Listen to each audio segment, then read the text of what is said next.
mga kamisyon, naka-harvest na naman po ako ng aking bagong dragon fruit. Ayan po ang lalaki.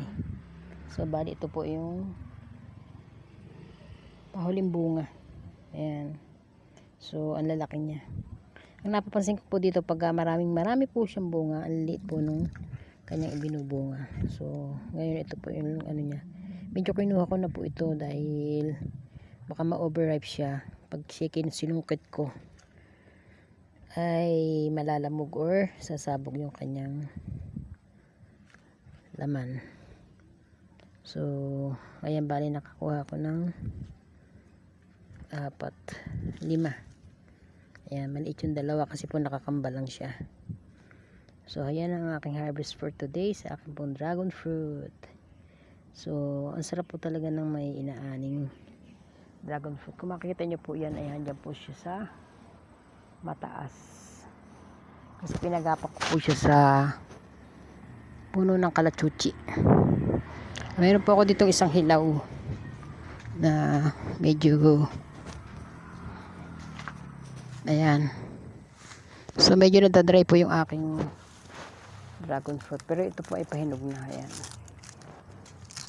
Nagkakaroon din po siya ng sira ang kanyang mapuno kasi medyo matanda na din po ito. Pero nagsusubling pa po yan ng bago. So ayan. Ayan po ang aking dragon fruit na hilaw pa. Ayan, ganyan po ang hilaw na dragon fruit.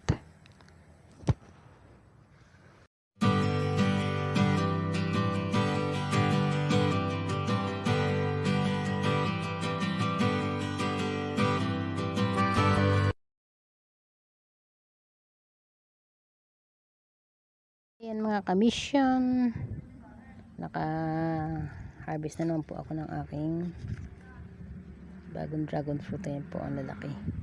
So bali ito po yung pahuling bunga. Ayan. So ang lalaki niya. Ang napapansin ko po dito, pag marami po siyang bunga, ang liit po nung kanyang ibinubunga. So ngayon ito po yung ano niya. Medyo kinuha ko na po ito dahil baka ma-overripe siya. Pag sinungkit ko ay malalamog or sasabog yung kanyang laman. So ayan, bali nakakuha ko ng 4, 5. Ayan, maliit yung dalawa kasi po nakakambal lang siya. So ayan ang aking harvest for today sa aking pong dragon fruit. So ang sarap po talaga ng may inaaning dragon fruit. Kung makikita nyo po yan, ay handyan po siya sa mataas. Kasi pinagapak ko po siya sa puno ng kalachuchi.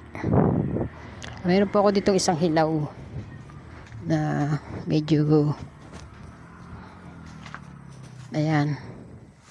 So medyo nadadry po yung aking dragon fruit. Pero ito po ay pahinog na. Ayan. Nagkakaroon din po siya ng sira ang kanyang mapuno kasi medyo matanda na din po ito. Pero nagsusubling pa po yan ng bago. So ayan. Ayan po ang aking dragon fruit na hilaw pa. Ayan, ganyan po ang hilaw na dragon fruit. So sa mga magtatanong po kung madali bang buhayin tong dragon fruit, ay napaka dali pong buhayin ito. Kahit po sa mababaw na lupa or konting lupa ay po pwede. Kahit nga po sa paso ay pwede nyo itanim to. Ang importante lang po dito ay meron po siyang gagapangan. Kasi lumalaki po yung kanyang pinaka branch niya. Yun po kasi yung pinaka puno niya. So itong sa aking dragon fruit na natatandaan ko po ay after 2 years yata, 2 to 3 years na munga to. Kasi yung puno, yung pinakasanga na itinanim ko ay mismong dun ko kinuha sa namumunga na. Yung medyo matanda na siyang mature na yung kanyang pinaka branch. So madali pong itanim yun. So kahit saan po kayo, kahit anong klaseng lupa ay tumutubo siya. So hindi po siya mahirap. At pag namin po itinamunga ay sunod-sunod na ang kanyang pamumunga. So pwede po kayong magtanim. So sa lahat po ng mga nagnanais, madali lang po, i-try nyo at nang malaman nyo po kung gaano po siya kadali at kabilis. At pag namunga po siya ay up to sawa na po kayo dyan sa pamimitas ng bunga.